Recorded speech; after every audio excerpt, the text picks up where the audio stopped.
ಎಲ್ಲರಿಗೂ ಕೊಡ್ತಾರೆ. ನಾವು ನಮ್ಮನ್ನು ಒಳಗೆ ಹಾಕಿದ್ರೆ ಹೆಂಗಣ? ಇಲ್ಲ, ನಾ ಲಾಸ್ಟ್ ಟೈಮ್ ಮಾಡಿದ್ವಣ್ಣ. ಇವ್ರಿಗೆ ಬಿರಾ ಹುಸೇನ್ ಅವ್ರಿಗೆ ಎಲ್ಲರೂ ಕರ್ಕೊಂಡ್ ಮಾಡಿದ್ವಿ. ಎಲ್ಲರೂ ತಿಂಡಿ ಚಿತ್ರಣ ಆಗ್ಬಿಟ್ರು. ಅಣ್ಣ 100% ಇಲ್ಲಪ್ಪ ಅಂದ್ರೆ ನಮ್ಮ ಹೆಂಡ್ರ ಮಕ್ಕಳು ನಿಮ್ಮ ಮತ್ತೆ ಬಂದು ಕೂತಿ ನೋಡ. ಒಂದು ಲಿಂಗಾಪುರ ಬ್ರಿಡ್ಜ್ ಮಾಡ್ತಾವ, ಅಲ್ಲಿ ಸಿಕ್ಕಾಪಟ್ಟಿ ಆಕ್ಸಿಡೆಂಟ್ ಆಗ್ತಾವ. ಕೂಲಿ ಕ್ರಾಸ್ಗೆ ಅಲ್ಲಿ ಬಹಳ ಎಸೆನ್ಸಿಯಲ್ ರೋಡ್ ಬ್ಲಾಕ್ ಮಾಡ್ತೀವಿ ಅಂತ ಒಂದು ರೋಡ್ ಸೇಫ್ಟಿ ಇಲ್ಲ, ಒಂದು ಸರ್ವಿಸ್ ರೋಡ್ ಕೊಡ್ಬೇಕು, ಒಂದು ಲೋಕಲ್ ಗಾಡಿ ಕೊಡ್ಬೇಕು. ಇವು 4 ಆಯ್ತು ಲೆಕ್ಕ ಕೊಡು.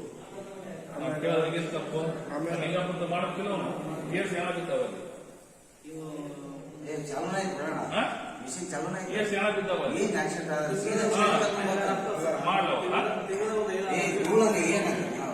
ತೆಗಿ ಓಸ್ ಹಾಕಿ ಕೊಡು. ಒಂದ್ ಕೈ ಹಾಕಿ ಕೊಡ್ತೀವಿ. ಟೋಲ್ ಫ್ರೀ ಅಂತ ಯಾಕೆ ಮಾಡ್ಲವ? ಸೆಕ್ಯೂರಿಟಿ ಮಾಡಿ ಸರ್ವಿಸ್ ಕೊಡ್ಲಿ, ಅಲ್ಲಿ ಓವರ್ ಬ್ರಿಡ್ಜ್ ಮಾಡ್ಲಿ, ಓಸ್ ಹಾಕಿ ಕೊಡು ಮಾಡ್ಲ. ಅವ್ರು ಬಂದ್ರೆ ತಕ್ಷಣ ನಾವು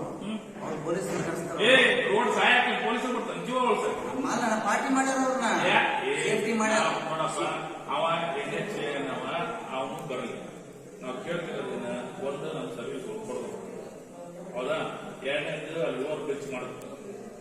ಏನ್ ಬರ್ಕೊಡ್ಬೇಕವ, ಸೇಫ್ಟಿ ಇಶ್ಯೂ ಅದಾವ, ಬರ್ಕೊಡ್ಬೇಕು.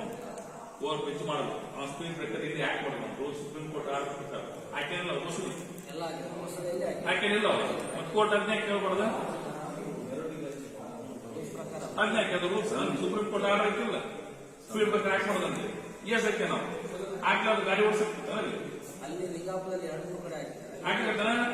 ಇವತ್ತು ಬರೀ ಬರ್ತ್ ನೋಟಿಸ್ ಕೊಡು. ಎಲ್ಲರೂ ವರ್ತ್ ಕ್ರೆಸರ್ ಯೂನಿಯನ್ ಹಚ್ಚು, ನಿಂದ ಹಚ್ಚು, ಒಬ್ಬರದ ಲೆಕ್ಕ ಕೊಡ್ಬೇಡ. ಎಲ್ಲ ಗ್ರಾಮ ಪಂಚಾಯತ್ ಹೊತ್ತು, ಗ್ರಾಮ ಪಂಚಾಯತ್ ಓಸು ಹಚ್ಚು, ಹಚ್ಚಿ ಡೇಟ್ ಕೊಡು. ಡಿಸಿ ಕೊಡು, SP ಕೊಡು, DSP ಕೊಡು, ಅವನಿಗೆ ಕೊಡು. ಸೇಫ್ಟಿ ಓಸು ಹಾಕು. ಹೊಸದಾಗಿ ಓವರ್ ಬ್ರಿಡ್ಜ್ ಮಾಡಬೇಕು. ಅಲ್ಲಿ ಎಷ್ಟು ಆಕ್ಸಿಡೆಂಟ್ ಆಗ್ಯಾವ ಪೊಲೀಸ್ ರಿಪೋರ್ಟ್ ತಗೊಳ್ರಿ. ಎಷ್ಟು ಆಕ್ಸಿಡೆಂಟ್ ಆಗ್ಯಾವ ಅಂತ ಬರೀ ಇಷ್ಟು ಆಕ್ಸಿಡೆಂಟ್ ಆಗ್ಯಾವ, ಇಲ್ಲಿ ಎಷ್ಟು ಹಣ ಬಿದ್ದಾವ ಅಲ್ಲಿ ಆ ರೋಡಿಗೆ. ಅದು ಚಾಕ್ ಮಾಡಿ ಕೊಡ. NHA ಏನು ಬರ್ಲಿ, ಅವನು ಬರ್ಲಿ. ರೋಡ್ ಬ್ಲಾಕ್ ಮಾಡೋಣ, ಟೋಲ್ ಬ್ಲಾಕ್ ಮಾಡೋಣ, ನಾವು ಬರ್ತೀವಿ. ಈಗ ನಾವು ಸ್ಟ್ರೈಕ್ ಮಾಡ್ತೀವ. ಈಗ ಸಡನ್ಲಿ ಟೋಲ್ ಓಪನ್ ಆಗಿ ನೋಡಿ ನಿಮ್ಮೆಲ್ಲ ಸಮಸ್ಯೆ ಬಗೆಹರಿಸಬೇಕಂತ ಹೇಳೋಣ. 4 ದಿವಸ ಟೈಮ್ ತಗೊಳ್ಳವ. 4 ದಿನ ಟೈಮ್ ತಗೊಂಡಾಗ ಅಲ್ಲಿ ಮತ್ತೆ ಒಳ್ಳೆ ಇದಾರ ವರ್ಷ ಇದು ಟೋಲ್ ಗೇಟಿನ ಸಂಬಂಧ ಎಷ್ಟು ದಿವಸ ರೋಡ್ಸ್ ಇರಬಾರ್ದು ಅಂದ್ರೆ ಹೆಂಗದ? ಮತ್ತೆ ಅದಕ್ಕೆ ನಾನು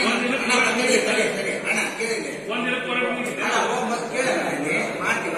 ಟೆಂಟ್ ಹೊಡ್ತೀವಿ, ನಾವು ಟೆಂಟ್ ಹೊಡ್ತೀವಿ. ಯಾವ್ದು ಅಲ್ಲಿ ಟೆಂಟ್ ಹೊಡ್ಬಿಡ್ತೀವಿ, ಪೆಂಡಲ್ ಹೊಡ್ಬಿಡ್ತೀವಿ. 4 ದಿವಸ ಟೈಮ್ ಆಯ್ತು, 4 ಅಲ್ಲ 8 ದಿವಸ ಟೈಮ್ ತಗೊಂಡು ನಾವು ಇಲ್ಲೇ ಇರ್ತೀವಿ. ಟೆಂಟ್ ಬಿಚ್ಚಂಗಿಲ್ಲ.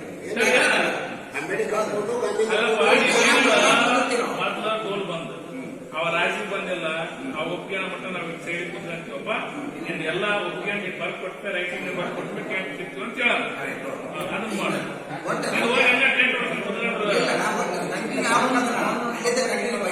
ಬಗೆರೆ ಮಟ್ಟ ಬಿಡ್ಬೇಡ. ಎಲ್ಲ ಇಂಜಿನಿಯರ್ ತಗ ಲೆಟ್ರ್ ಒಬ್ಬ ತಪ್ಪಬೇಡ. ಇವರು ಕ್ರಿಶ್ಚಿಯನ್ ಕರಿ ಗೊತ್ತಾ? ಹೌದಾ? ಲಾರಿ ಒಂದು ಕರಿ, ಬಂಗಾಳ ಒಂದು 2-3 ಜನ ನಾವು ಬರ್ಲಿ ಬಿಡಿ. ಅವ ಏನಾದ್ರು ಕೇಸ್ ಮಾಡ್ತಾನ ಸುಳಮ್ಮ, ನೀನು ಬೂಟ್ ನೋಡಿದ್ರೆ FIR ಮಾಡ್ಕೊಂಡು ಹೊಸ ಮೇಲೆ FIR ಅಂತ ಮಾಡ ಸುಳಮ್ಮನ ಟೋಲ್ನಾಗ ಒಬ್ಬವ್ರು ಇನ್ನೇ ಟೋಲಿಗೆ ಬರ್ಬಿಡೋದು. ಹಂಗ ಗೊತ್ತ ಒಂದು FIR ಆಗೋದಕ್ಕ ಬೇಲ್ತಾರ. ಅದೇ ಹೊಸದ ಹೇಳ್ತಾರ, ಹೊಸದ ಗೊತ್ತಾವಾಗ ಇನ್ನೇನು ಯಾವ ಗಾಡಿ ಕರೀತಿ. ಹಂಗ ಗೊತ್ತಾವದ್ ಒಂದ್ 10 ದಿನ ಬೇಲ್ತಾರ. ಯಾಕೆ ಬೇಲ್ ಏನಾಗುತ್ತೆ ಬಿಡೋದು ಹೋಗಿ ಆಧಾರ ಕ್ಲಿಯರ್ ಆಗಿಲ್ಲ.